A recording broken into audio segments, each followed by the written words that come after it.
হায় হায়, আখির জীবনে কত বড় একটা দুর্ঘটনা ঘটে গেল। একে দুঃসংবাদ দিল শেষ সময়ে এসে আখি। আখির নাকি বিয়ে হচ্ছে না। দীর্ঘ পোস্টের মাধ্যমে আখি সেটা জানিয়ে দিয়েছে। 8 অক্টোবর আমার বিয়ের হওয়ার কথা ছিল, কিন্তু শেষ পর্যন্ত বিয়েটা এখন হচ্ছে না, পিছিয়ে দেওয়া হয়েছে। সত্যি বলতে আমি বিয়েটা করতে চাচ্ছিলাম না, কিন্তু গত কিছুদিন ধরে আমার পরিবার এবং আমার অডিয়েন্স দুই দিক থেকে আমাকে একটা কথাই বলা হচ্ছে, এত তাড়াহুড়ো না করে আমাকে একটু সময় নিয়ে ভাবতে। আমারও মনে হচ্ছে বিয়ে বিষয়টা অনেক বড় একটা সিদ্ধান্ত।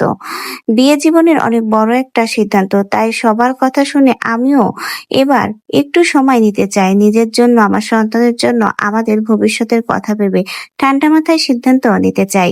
এর মানে এই নয় যে বিয়ে আর হবে না, ইনশাল্লাহ এই বছরের মধ্যেই বিয়ে হবে। শুধু এবার সিদ্ধান্তটা একটু সময় নিয়ে আরো বুঝে শুনে নিতে চাই। সবাই আমার পাশে থাকবেন এবং আমার ও আমার সন্তানের জন্য দোয়া করবেন।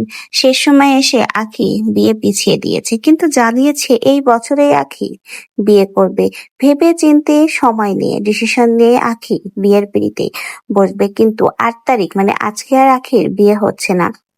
সোশ্যাল মিডিয়াতে বেশ কিছুদিন ধরেই আখির বিয়ের নিউজ ছড়িয়ে পড়েছিল। আখি এই মাসের 8 তারিখেই বিয়ে করছে, কিন্তু বিয়ের দিন সকালে আখি পোস্টার শেয়ার করে জানিয়ে দিল সে শেষ সময়ে এসে বিয়ে করার সিদ্ধান্ত পিছিয়ে দিয়েছে। বর্তমানে সে এখন বিয়ে করছে না, কিন্তু খুব শীঘ্রই এই বছরের মধ্যেই বিয়ে করবে।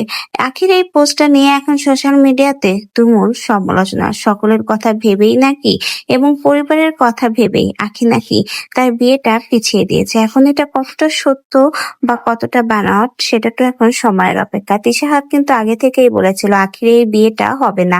শেষমেশ কিন্তু সেটাই প্রমাণ হলো। বলতে গেলে আহাত তিশার কথাই মিলে গেল। তাহলে কি এতদিন আখির যে কথাগুলো বলেছিল, যা কিছু দেখিয়েছিল, তার বয়ফ্রেন্ড, হবু জামাই সবকিছুই কি আখির নাটক ছিল? আপনাদের কি মনে হয়?